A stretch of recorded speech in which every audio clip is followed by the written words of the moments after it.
3, 2, 1. Sweet. Hello, friends, and welcome to another episode of Hanging with Janky.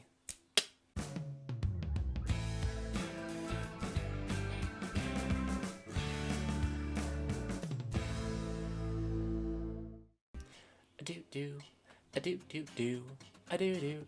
I'm on my last bag of Irish breakfast tea, so I need to go out and buy some more later. Oh, goodness. I have to tell you guys, literally the best decision I have ever made in my life.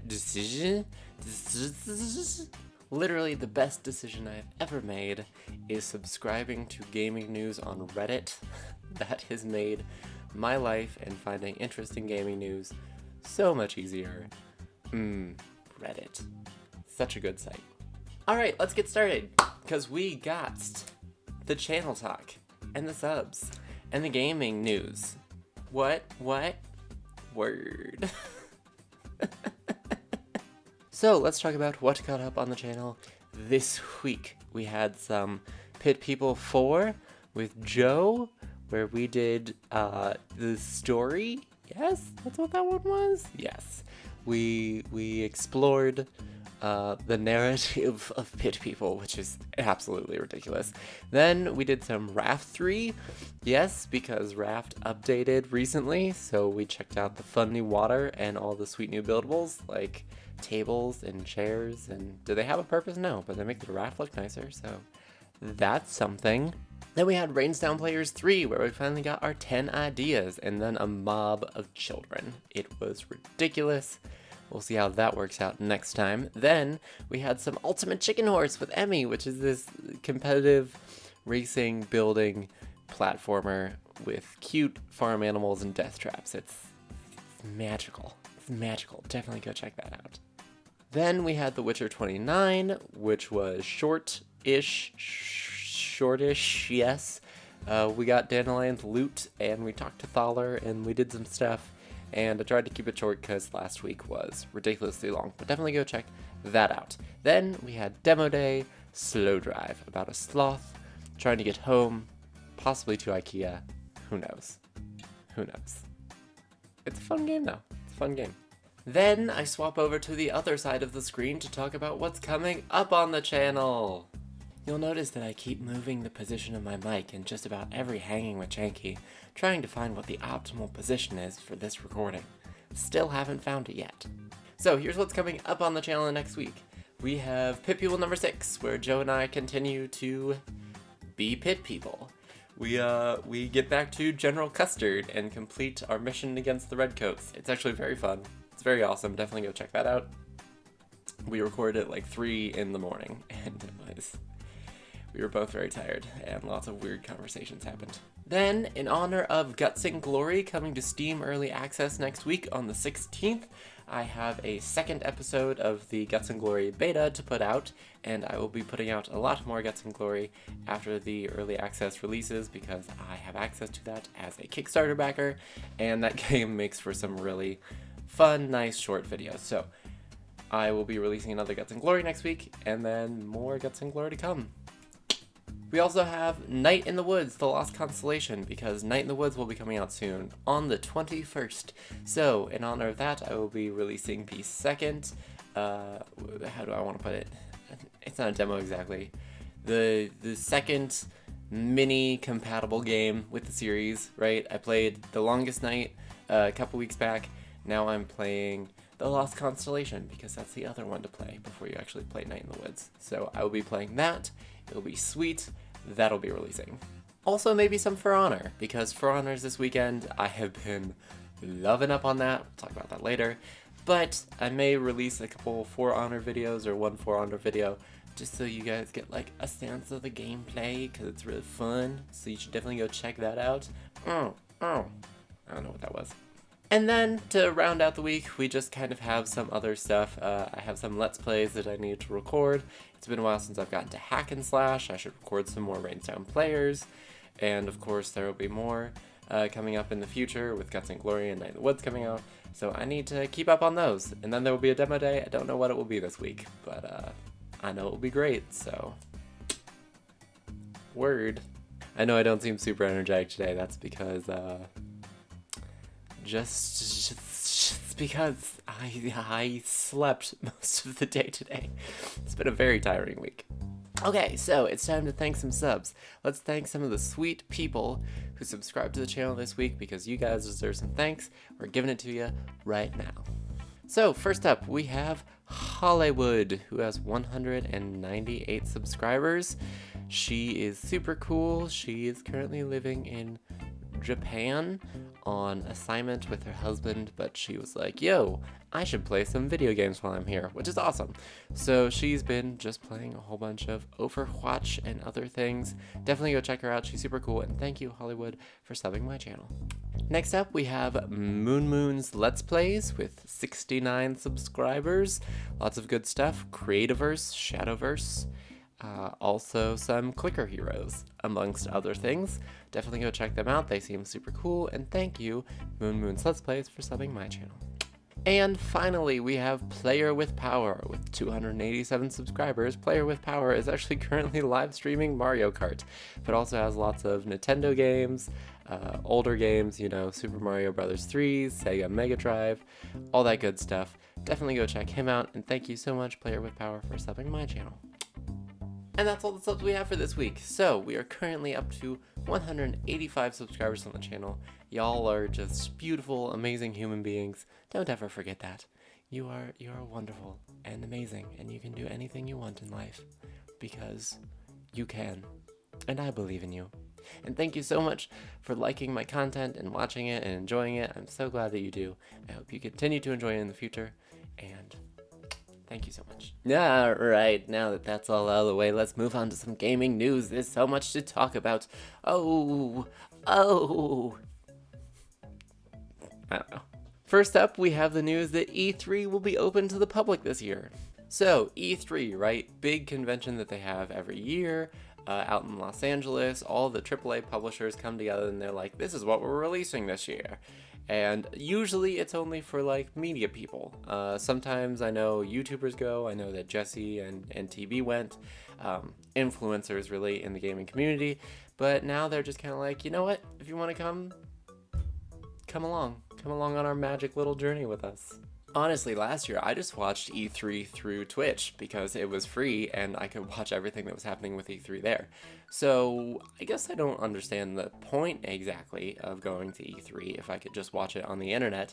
Not to mention that flights to Los Angeles ain't cheap, and also conventions can be very crowded places. That being said, I'm totally still excited about going to PAX East, but I think the thing is that like, with E3 in particular, it's not like a PAX, you know? It's about like developers, AAA developers promoting their stuff to mostly other business people and media people. So I don't feel like there's going to be a ton for, you know, your average gamer to do, you know? It's mostly presentations, which I mean is fine, and I mean there are demos there, which is cool, but I don't think it's like a PAX where there are, you know, really cool panels and you can go and do things and like parties and stuff. And I don't know, I just feel like it's a different experience. But if you'd like to look into it, starting February 13th, they will be opening ticket sales. It looks like $15,000 to consumers.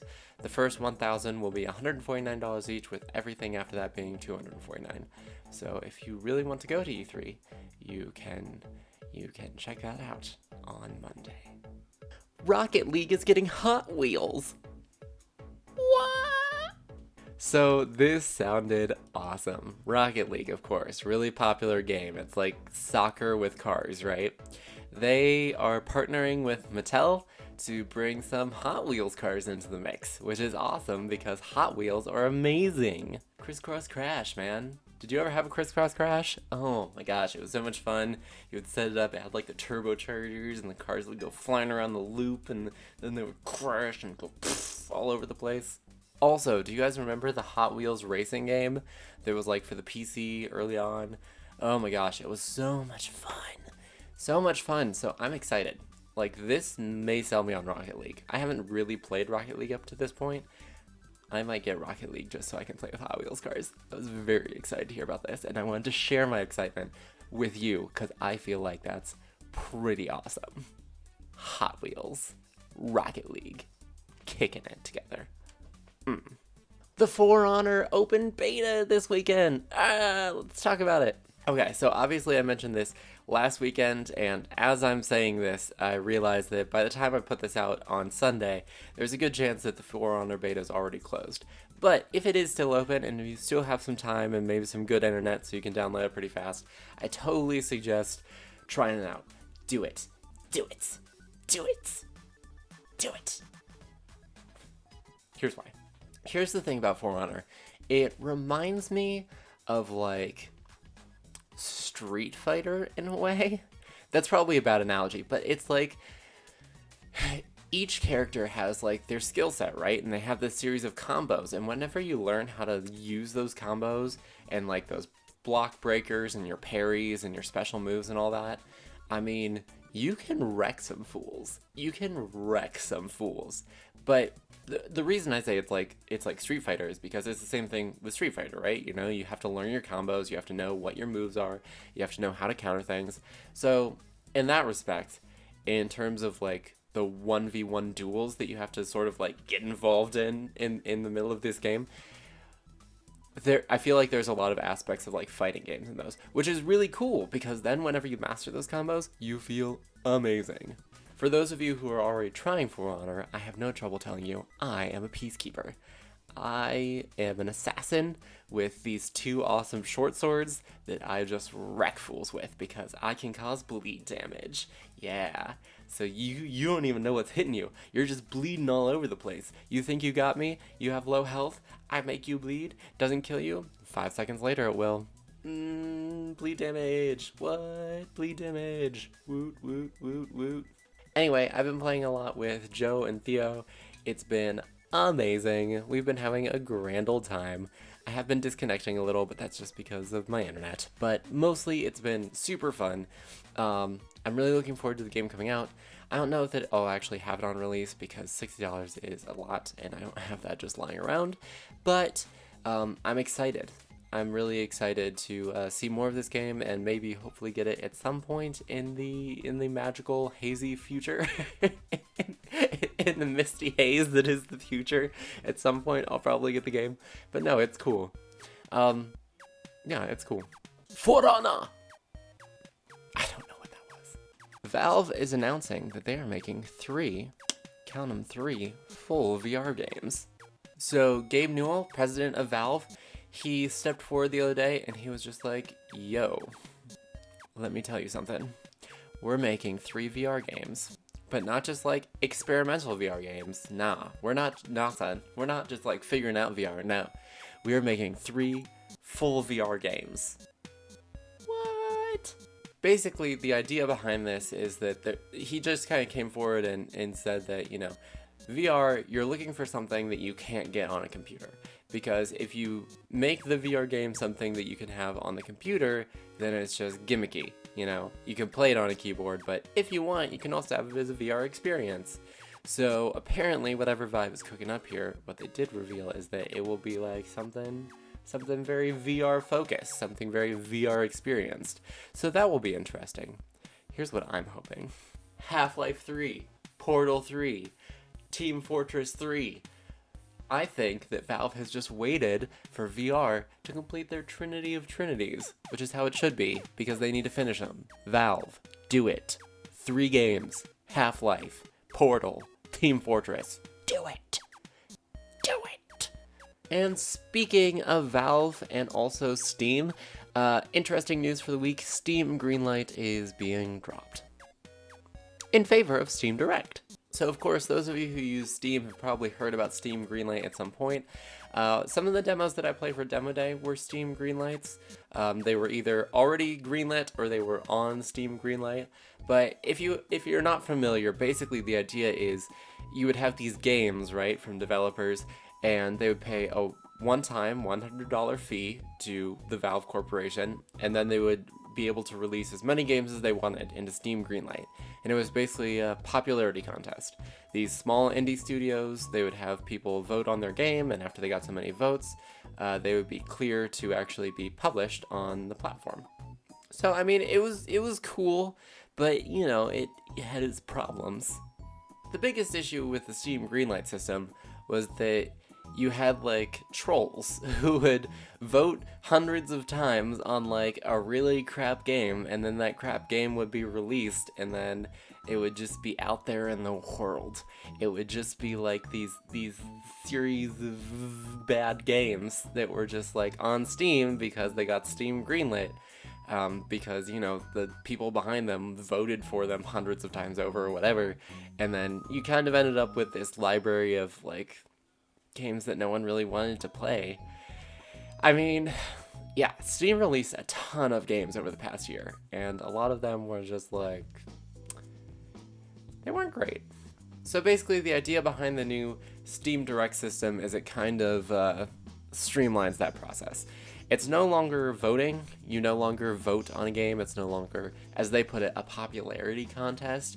It goes through basically compatibility tests that I assume Valve has designed to see if the game sort of like passes muster, and then if you want, they will go ahead and publish the game on the platform. This is apparently supposed to be different from what they had before Steam Greenlight, which was their internal reviews, where they would kind of review games internally before publishing them on the platform, which was very restrictive. And they've even said that a lot of the games that have made a lot of money through Steam Greenlight after being published weren't games that would have passed their internal review in the first place. So I think that Steam Direct is supposed to be like sort of a halfway point in between their original internal review system and what Steam Greenlight was. So the biggest issue that people are having right now with this Steam Direct system is that it comes with a fee, and it's not a one-time fee like the Steam Greenlight. It's a fee per project, and Valve has announced, maybe in a sort of poor choice, that the fee will be anywhere from $200 to $5,000. So, I mean, the thing is, like, whenever they made that announcement, it's not like they were saying that it was going to cost $5,000, but even putting that figure out there, I mean, the developer community is just like, what do you mean $5,000? What small studio can afford $5,000?